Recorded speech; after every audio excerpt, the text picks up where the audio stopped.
Do you have children who are behind in their education? If so, you are in the right place. I'm Dolly Freeman, and I am hosting day 2 of what I'm calling the behind go from behind to learning progress challenge.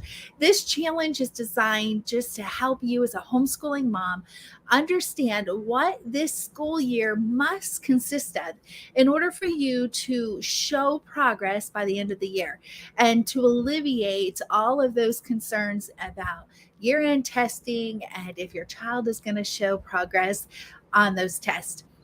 Now, yesterday, I talked about how important it was for you to understand the common mistake homeschool moms make that are hindering your progress. If you did not listen to that after this, you're going to want to go back and you're going to make sure that you listen to that as well. So, in today's special series, I want to share with you about debunking the myth your child will learn when they are ready. In this training today, I'm going to be talking to you about the one lie that will never, I hope that you will never believe. Also, the thing that I did that worked, and the secret to getting your kids ready to learn.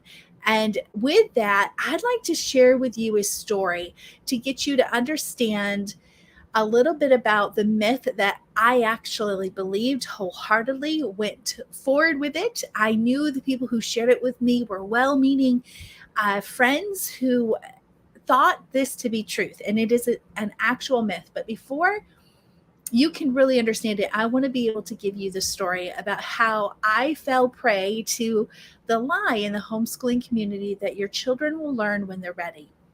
So, when I first started to homeschool, I was part of a homeschooling community that met regularly, and there were several older ladies in the community who became mentors and would share on a monthly meeting some of the discussions. And one time there was the discussion about the importance of delayed learning. And at first I thought that was about, preschoolers and those who felt like it was important to start your schooling at 6 versus 5. But when the meeting began, I quickly understood that this was about struggling learners. This had nothing to do with preschoolers or kindergarten and what age to start kindergarten. Instead, this was about moms who had 12-year-olds who were still not learning to read, and they were making it acceptable within the homeschooling community. And what they were saying is that when your child is ready to learn, they would learn. And so I sat up and I was like, okay, they have readers in their home. They have children who are doing really well. They just have this one child who is just not reading. So maybe they understand a little more than I do at the time. Now, some of the things they were teaching was to go a couple weeks, a couple months, and then pick back up the lessons and see if they appear to be ready. And I know you've heard a lot of these readiness tests of when your child is ready for writing. You'll see them holding the pencil. You'll see them asking how to spell words, and when they're ready for reading, they'll pick up books and they'll make up their own stories and such like this. So I want you to understand those readiness that we have heard from early on are things that I've seen my children do, even my struggling readers. They may not have done it to the equivalent or the amount of times that my other children would have done it, but they were still doing it. And so there, there was even this one time they said, you might need to put it down for a year or two before they're ready to learn. And so one year I thought, you know what, I'm going to go ahead and I'm going to just do this because I was losing my patience. My child was just not learning. And I had a toddler at home that was really needing more attention and the lessons not going on so long. And what ended up happening is that everything I had taught before was completely forgotten. We had lost complete ground. By this point, I had already tried several different curriculums and had changed multiple times. So, in the sense, I welcomed it, and I needed another mom to tell me to do that because I felt like I needed the break. That was a lie. And that was something that I totally wish I had never done, never have done it again. And what ended up happening was that I began to understand that every single person has this innate desire to learn. We all have it. Certain things grab one child's attention where something else will grab another child's attention. Even if you're teaching them the exact same thing. Perfect analogy is when our children were reading The Islands of the Blue Dolphin. Great book. I highly suggest it. In that book, my daughter's narration was all about the relationship. She never once talked about dolphins. And so then I was like, wait a second, there's no dolphins in the book? Oh, yeah, there's dolphins in the book, but she never told me about that. However, my son told me nothing about the people and told me only about the animals. So it's all about those things that grab that child's attention. And when you understand that we all are born with this innate desire to learn, it's how learning is presented, it's how learning is actually not just presented, but actually played out in the process of learning that's going to make the difference. So I want you to never believe the lie that your children will learn when they're ready. We're born ready. We just have to make sure that the situations, the processes in which we're teaching our children makes their mind ready as well. Okay, so the thing I did instead of just keep putting it off until my child told me it was time for him to learn, this is what worked. And if you're not taking notes, I really encourage you to do that if you have a child who is falling behind. So I knew that waiting for my child to want to learn was not the answer. And the reason I knew that was because he began to dislike anything that had to do with books. He really just struggled anytime I said it was a reading lesson. However, what I would find is that as early as the age of 7, he was taking books off my shelf, field guides that were adult books, and he would sit and he would work really hard trying to figure out how to read these books on his own. There's the readiness. He was ready. It was just how he was learning in the process in which we were doing was not working for his mind. There was a lot of attitudes that came in on it that caused me to be impatient, that caused him to feel like he wasn't capable. So there was a lot of things going on there. But I remember thinking, we all know the word or the phrase, practice makes perfect. Well, what I did during this time is I encouraged my son and I took the word perfect out of it and I said, practice makes progress. And that's all we were looking at. We were not looking for perfection. We were looking for progress. And so when I introduced that to my son and I was seeing that he was showing readiness of reading, he wanted to read what was in these adult field guides to know what it was he was finding in the yard in his nature time. I also know how important repetition is to retention. You cannot have retention unless it is repeated. And that is true regardless of the age. You could be my age of 51 and you still need to hear something a couple times before it's retained. This is why it's really good to be hearing and writing. The more senses that we can actually put in the process of our learning, the easier it is for us to retain because we can be seeing it, hearing it, and writing it. All of those senses help our brain to retain. So repetition is important. So taking this huge break in our child's mechanics of learning was the worst mistake I could have done. We lost so much momentum. Retention was no longer there. He had forgotten everything we have done. We had to start from scratch. And that was very, very discouraging. So what I ended up doing to just give us a little bit of momentum is that we did our reading lessons 2 to 3 times a day. Instead of doing it all in this big time where his patience, my patience was struggling, we did some in the morning, we did some in the afternoon, and we did some in the evening. And that is how we had practice makes progress. This was all about practice. This was not about being a perfect reader. This was not about reading at his sister's level. It was not even reading about kids his age. This was all about his journey with his education. And it was about him practicing to show progress in his mechanics of reading. And when we took that turn and we started talking about progress, not perfection, it really helped him relax and breathe through the process. So, the secret to getting your kids ready to learn is something that I really want you to listen into me and really understand the importance. And the secret is confidence.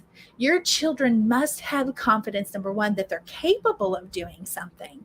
But confidence is really only there, and I'm talking self confidence, where they believe it themselves. Not that you believe it and you're building up their confidence, but the fact that their confidence is so strong that they believe it themselves and no one can tell them differently.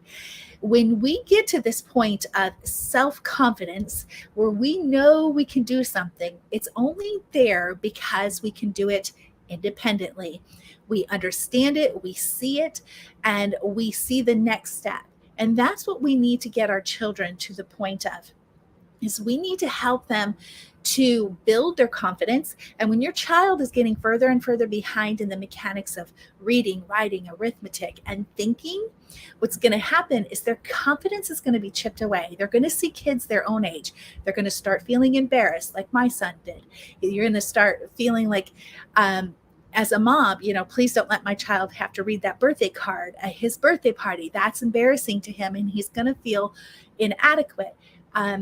He can't play this game with family cousins because he can't read these cards on his own. Just finding those situations where you feel like your child is no longer going to be a part of it because they're going to be made fun of. So that atmosphere, that environment, those situations chip away from that confidence. So when you get to the point where your child is confident because they're able to do something independently, is where you want to go to. I call that the confidence baseline. This is what I teach. I teach of how important it is in order for us to actually have practice that shows progress is we cannot meet our children in the plans that we have because I don't know about you, but I have planned so many perfectly good plans for homeschooling, but I did not give my child books that he was confident in reading, and he surely couldn't read it on his own. So if you're giving your children books to read where you have to sit there and help them read each and every word, and they need help sounding out each and every word, the confidence is not there. But when your child only needs your help every once in a while, maybe 2 or 3 words a sentence, the confidence can begin to build. So oftentimes, because we have this pressure to push our children forward and to get further in their studies and in their progress, we assign them books that we know they're not capable of doing. But we just hope that somehow over the summer, they woke up one day being able to finally read. And it's not that way. So I teach about the confidence baseline inside the solve.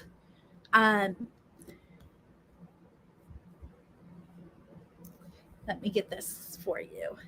Inside the solve learning kit. And I just posted the link there for you. Inside this kit, you will find so many resources about the stages of transitions for those 4 mechanics of learning. But what I want to focus in on today is the confidence baseline tracker. I show you how to find your child's confidence baseline. And this at the very beginning of the school year, and how you use that to be able to move forward and show progress through practice. With this confidence tracking, you'll be able to really show major progress. Now, I know some of my clients are like, oh, I hate to think about how far I have to go back in reading levels of books to get my children to the point of feeling confidence. Remember, true confidence, self-confidence is when they can do something independently. So if your children have yet to read a book on their own, they really don't have confidence. Now, there is the need of you sitting next to them and building their skill during their lesson, but they have to have some form of confidence along the way.